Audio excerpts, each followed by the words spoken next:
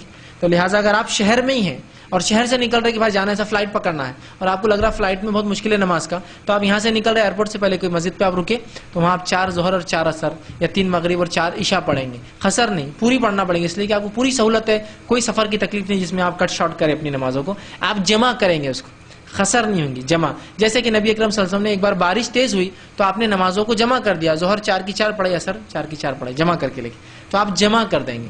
سفر کی تکلیف ہے سفر کے اندر تو پھر قصر بھی ہوگا اور جمع بھی ہو سکتا ہے، لیکن شہر میں جمع. تو اگر آپ نے جمع کر لی ہے تو ان کا سوال یہ تھا کہ اب میں اس معاملے میں کیا کروں. تو اس معاملے علماء کی 2 رائے ہے.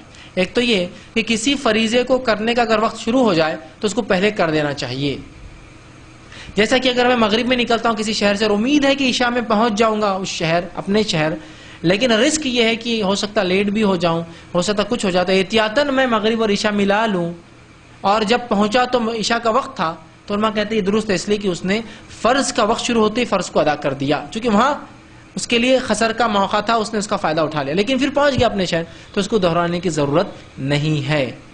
لیکن آپ کا جو سوال ہے وہ کیا ہے کہ آپ جانا چاہ رہے تھے اور آپ نے پڑھ لی لیکن آپ نہیں گئے، تو اس معاملے میں آپ کی اگر نیت سفر کی تھی اور نکل گئے اور پڑھ لیا تھا تو علماء کی پہلی رائے پہ آپ وہ کر سکتے کہ سفر ہوتا، لیکن بہتر جو بات لگتی ہے وہ یہ کہ آپ دہرا لیں، چونکہ وقت ہے اور جماعت مل رہی، ظاہر سی ہے وہ نماز تو آپ نے اکیلی پڑھی ہوں گی، تو وقت بھی ہے اور جماعت بھی ہے، تو آپ پڑھ لیں، وہ زیادہ بہتر ہے. وہ شخص نہیں جو نکل رہا ہے اور امید ہے پہنچوں گا، ہو سکتا نہیں بھی پہنچوں، وہ اگر کر لے تو کوئی مسئلہ نہیں، اس لیے کہ اس نے اپنے فرض کو ہوا، لیکن آپ کو امید تھی کہ میں جاؤں گا لیکن نہیں گیا، تو آپ بہتر ہے اگر عصر کا وقت ہے تو آپ عصر کی نماز کو بعد میں جو ہے پڑھ لیں. جی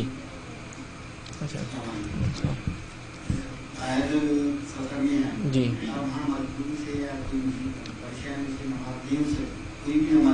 جی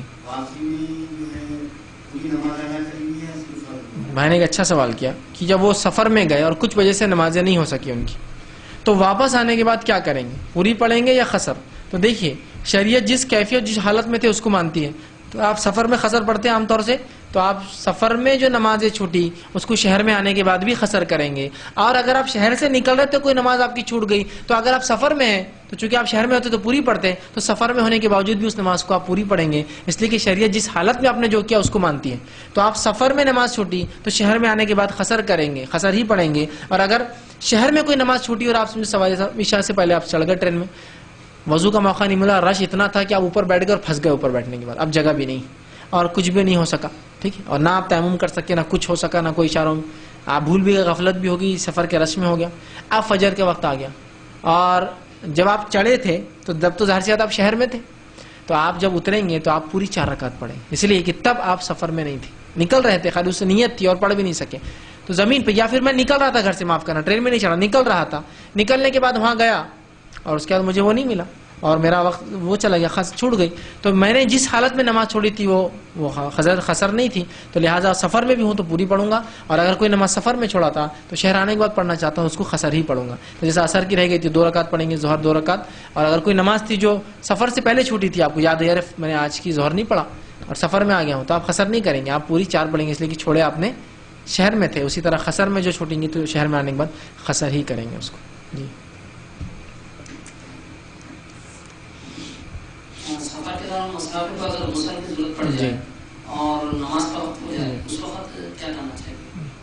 میں نے سوال کیا کہ مسافر جو ہے سفر میں ہو اور غسل کی ضرورت ہو اور وقت ہو جائے نماز کا تو کیا کرے؟ تو وہ غسل کر لے، اور غسل نہیں کر سکتا تیمم کر کے نماز پڑھ لے. غسل کر لے، غسل نہیں کر سکتا تو پھر تیمم کر لے. غسل اگر نہیں کر سکتا، سفر کی مجبوری، پانی نہیں ہے، تو وہ تیمم کر لیا.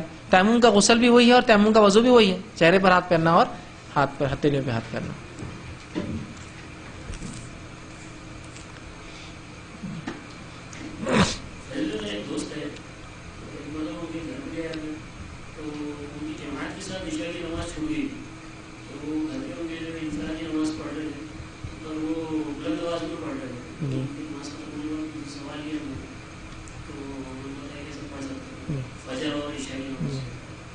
بھائی نے سوال کیا کہ کوئی شخص تھے جن کی نماز چھوٹ گئی تھی تو وہ نماز پڑھ رہے تھے عشاء کی، تو آواز بلند پڑھ رہے جہر میں. تو دیکھیے جو نماز سر تھی چھوٹ گئی تو سر میں آپ پڑھ سکتے ہیں، اور جو نماز جہر چھوٹ گئی تھی چاہے تو سر میں پڑھے یا جہر، دونوں بھی درست. جیسا میری نماز چھوٹی مغرب کی، تو مغرب تو جہر میں ہوتی نہیں، امام صاحب آواز سے پڑھتے ہیں، تو میں چاہوں تو میں بھی آواز سے پڑھ سکتا ہوں اکیلے میں بھی، اور چاہوں تو خاموش پڑھ سکتا ہوں. لیکن ظہر اور عصر خاموشی میں پڑھنا پڑیں گے، اس لیے کہ امام خاموشی میں پڑھتا ہے. مغرب عشاء اور فجر میں مجھے اختیار ہے، چاہے تو خاموش پڑھوں چاہے تو زور سے پڑھوں، دونوں بھی بہرحال درست ہوں گے. جی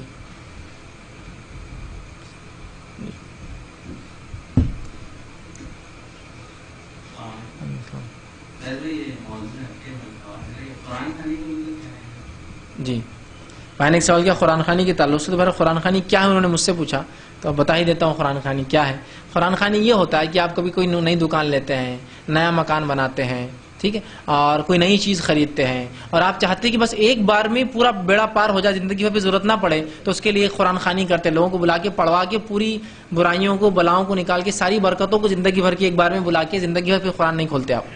اس کو بولتے ہیں قرآن خوانی. ایک بار دکان میں قرآن پڑھا، اب زندگی بھر نہ پڑھنا ہے نہ اس پہ عمل کرنا ہے، دھوکہ دھڑی سب کرنا ہے، تو ایک بار پڑھا لیتا. گھر بنا ایک بار پڑھا لیا. جو زندگی بھر قرآن پڑھتے ہیں ان کو قرآن خوانی کی ضرورت ہوتی ہی نہیں ہے. تو یہ عمل ہوتا ہے برکت کے لیے، کسی کام سے پہلے قرآن پڑھواتے ہیں، اور مجبوراً لوگ پڑھتے بھی ہیں بیچارے. کبھی تو عورتیں گھر پہ پارا بھیج دیتی، ایک پارا ہے بولے پڑھ کر دو، کیا قرآن خوانی ہے. اب یہ بیچارے انہوں پڑھ رہے ثواب ان کو جا رہا بولتے ہیں. یہ قرآن خوانی شریعتاً درست نہیں ہے، یاد رکھیے. لیکن اتنا عام ہو چکا ہے، اتنا عام ہو چکا ہے کہ اپن بولے غلط ہے تو لوگ بولتے ہیں ہاں قرآن تو ہے، قرآن تو پڑھ رہے، اس میں کیا غلط ہے. تو وہ احساسات بھی ختم ہو گئے ہمارے لیے کہ شریعت کو اسی ڈھنگ سے ہم کو عمل کرنا ہے جو شریعت نے بتایا ہے نا. منمانی کر سکتے ہیں کیا؟ بتائیے آپ کر سکتے ہیں کیا؟ نہیں، شریعت کے ڈھنگ سے ہی کرنا ہے نا آپ کو. تو وہ لوگ اپنی منمانی پہ اتر آ جاتے ہیں ایسی جگہ. تو بہرحال ان کو سمجھنا چاہیے. تو قرآن خوانی کیا ہوتا ہے؟ دکان، مکان، گھر، گاڑی، عمارت، شادی ہوئی تو پہلی بار یا کوئی مر گیا تو سب کو جمع کر کے پڑھا کے ایک بار میں اس کا بیڑا پار کر دیتے. پھر زندگی بھر نہ اس دکان میں قرآن پڑھا جاتا، نہ اس مکان میں قرآن پڑھا جاتا، نہ اس شخص کے لیے ضرورت ہے، اور اس کی مغفرت کا بولتے ذریعہ اور برکت کا ذریعہ رحمت کا ہو جاتی ہے. ایسا نہیں ہے. قرآن کو تا حیات انسان کو پڑھنا ہے، اس پہ عمل کرنا ہے، تبھی اس سے برکت، رحمت اللہ کی طرف سے، فضیلت، فائدے اور نفع ہو سکتا ہے. خالی ایک بار پڑھنے سے. تو وہ قرآن خوانی کا اصل تصور اس طرح سے. جی ٹھیک ہے، تو ہم اسی پہ اپنی بات ختم کریں گے. وآخر دعوانا الحمد للہ رب العالمین. سبحان ربک رب العزۃ عما یصفون وسلام علی المرسلین.